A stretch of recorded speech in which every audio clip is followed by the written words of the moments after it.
20 টাকা, 100 টাকা, 500 টাকা ও 1000 টাকা মূল্যমানের নতুন নোট ছাপাবে অন্তর্বর্তী সরকার। এই 4 ধরনের নতুন টাকার নোটে থাকবে না শেখ মুজিবুর রহমানের ছবি। নোট নতুন করে নকশা করার ঘোষণাও ইতিমধ্যে দেওয়া হয়েছে। জানা গেছে আপাতত এই 4 ধরনের নোটের ছবি পরিবর্তন হবে। পর্যায়ক্রমে সব টাকার নোট থেকেই শেখ মুজিবুর রহমানের ছবি তুলে দেওয়া হতে পারে।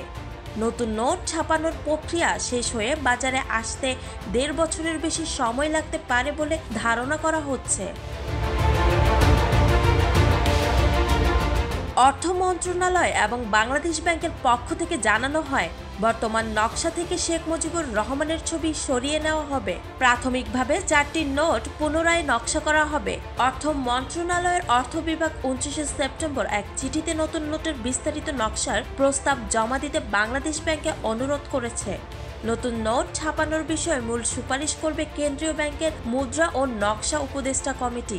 ইডেন বে কক্সবাজার সমুদ্র সৈকতের উপর নিজেদের একটি ঠিকানা। মাত্র 5 লাখ টাকায় আপনিও হয়ে যেতে পারেন এই হোটেলের মালিক। ইডেন বে, a concern of Bhaiya Hotels। বর্তমানে বাংলাদেশের 2 টাকা থেকে শুরু করে 1000 টাকা পর্যন্ত সব কাগজের নোটে শেখ মুজিবুর রহমানের ছবি রয়েছে। কোনো কোনো নোটের উভয় পাশে এবং ধাতব মুদ্রাগুলোতে তার ছবি রয়েছে। অর্থ বিভাগের চিঠিতে নতুন নোট প্রচলনে কী ধরনের নকশা করা যায় তা বাংলাদেশ ব্যাংক মুদ্রা ও নকশা উপদেষ্টা কমিটির সুপারিশ গ্রহণ করে দ্রুততম সময়ের মধ্যে অর্থ বিভাগকে জানাতে বলা হয়েছে। 1972 সালে প্রথমবারের মতো বাজারে 1, 5, 10 ও 100 টাকার নোট ছাড়া হয়।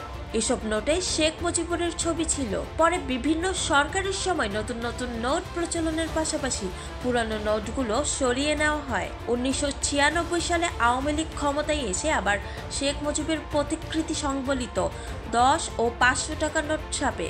সরকারের নির্দেশনা অনুযায়ী এরপর থেকে সব কাগজে নেটেই শেখ মুজিবুরের ছবি ছাপানো শুরু করে বাংলাদেশ ব্যাংক।